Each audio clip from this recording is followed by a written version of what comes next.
Cry baby how crazy la la la la la la.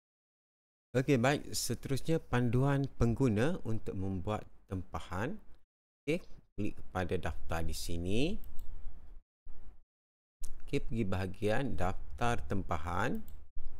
Okey, jika di bahagian nama pemohon tiada dalam paparan, pengguna perlu daftar sebagai pengguna terlebih dahulu. Klik daftar pengguna, masukkan nama, contoh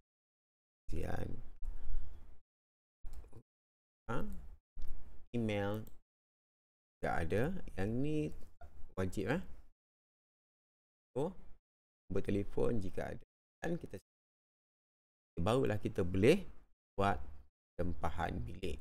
Daftar tempahan bilik yang ingin ditempah, contohnya surau, kemudian nama pemohon Al-Zayan Humaira, kemudian tarikh bila kita nak tempah, contohnya 29 masa mula, contohnya kita nak tempah pukul 11 pagi.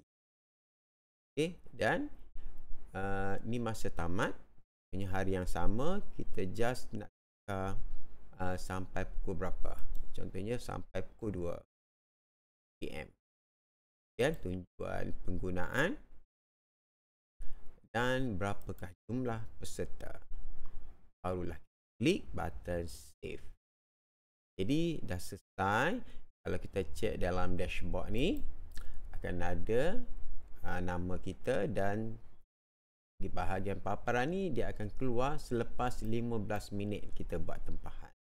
Kalau admin terus refresh data, akan terus ada di bahagian surau, nama phone, dan telah berjaya ada dalam dashboard tempahan. Okay, itu untuk panduan kepada pengguna guru-guru membuat tempahan bilik-bilik khas di sekolah. Dan Assalamualaikum warahmatullahi wabarakatuh.